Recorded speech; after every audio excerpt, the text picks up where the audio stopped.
Sukuna is a character that can be classified as overpowered done right, as a reflection of Gojo with the exception that he lacked the same ability to turn the entirety of the JJK fanbase into a collection of leaky faucets. Gojo and Sukuna were two sides of the same coin. They're people revered as the strongest, isolated entities from humanity, regarded as more as gods than actual humans, and because they existed in these worlds is the reason why they could understand each other to a certain extent. Gojo will save people for no particular reason, and Sukuna will kill people for no particular reason, both manifesting that light energy of taking that potato chip and eating it. They both hungered for power, desired to become strong, but no matter how great Gojo was, in his reality, he can never close that gap between him and Sukuna. And that's why by all accounts, Gojo felt sorry for Sukuna. He empathized with the magnitude of his sheer solitude more than anyone else, because the consequence of having unrivaled strength is existing with unrivaled loneliness. Now, Sukuna is exceedingly selfish and he revels in the suffering of others. He loves the thrill of the battle, seeking out strong opponents to fight, learning new techniques that make him more powerful, and he indulges in his hobbies without regard for the consequences. Sukuna doesn't question how the world is, he molds it to how it should be. But the curious part about his character is that he's also kind of selfless because he doesn't miss the forest for the trees, even though he simps after instant gratification like I tragically do for Makima. But for a guy who enjoys living in the moment, he doesn't mind sacrificing parts of his soul if other pieces of himself are allowed to live. He even went out of his way to entertain a fight with Jogo, and let's actually put that into perspective. It meant nothing to him, but for Jogo, it gave his life purpose. And so for Sukuna, a finger or two is insignificant in the long run. A sacrifice is a sacrifice, power is power, and if he can achieve his objectives, then it's a non-issue. For Sukuna, it's not about living, but how he chooses to live that defines his identity, and that's why he continues existing. It's an interesting dichotomy with Yuji because he wholeheartedly understands this concept, and that's why he's seeking after a meaningful death. For him, a good life is one without regrets, surrounded by people who love him with fond memories to cherish, because a person only dies when they are forgotten. Now, unlike Yuji, Sukuna isn't really concerned with his own demise. It's not like he actively seeks out his own death, but he doesn't run away from the concept altogether. You might argue that he's searching for that ending that gives purpose to his conclusion. Yes, Sukuna is self-absorbed with his own power, but that's just a means to an end to making his life a bit more entertaining. So what does Sukuna actually want? Well, I think his battle with Kashimo sheds light on this matter.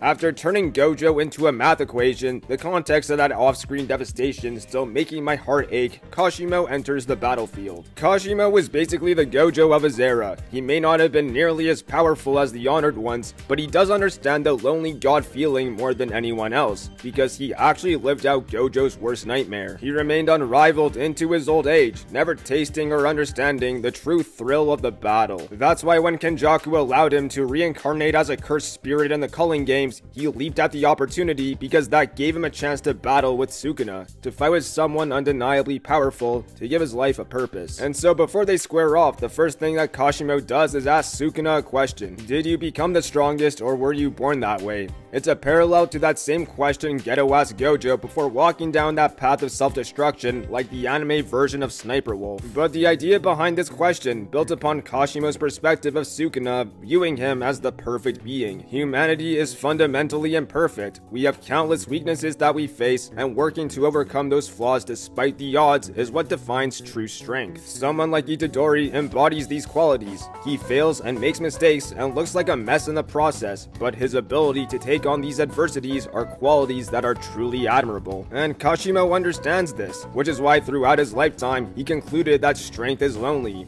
If you have never understood weakness, how are you supposed to relate to the weak? And if that's the mindset, are the strong just burdened to wander in search of greater power? Sukuna's approach to this fits this bill verbatim, and that's why his extended existence is a tragedy that goes right over his head. And that's why in his earlier days, he was told that he didn't know love and was lonely like no other. Countless individuals throughout the ages stepped up to challenge Sukuna, not to curse him, but to find recognition and worth from him. And he responded to that love by slaughtering them while also wondering how to defeat them with care, attempting to fill the void of his unsatisfied life. And it's all these moving parts, the distance between him and humanity, his inability to properly reciprocate the constant adoration, and his incapability to relate to others that forced Sukuna to believe that love is worthless and to live for himself and only himself. Sukuna eats when he eats, he kills people who get in his way, and he lives life that only befits his nature, devouring everything in its path as a simple way to pass time until his death. It's that Sukuna which is a walking contradiction, with power so great but he's powerless to change his circumstances. You see, the one thing that Sukuna actually wants, the missing piece in his life that he convinced himself was garbage, is that understanding of love.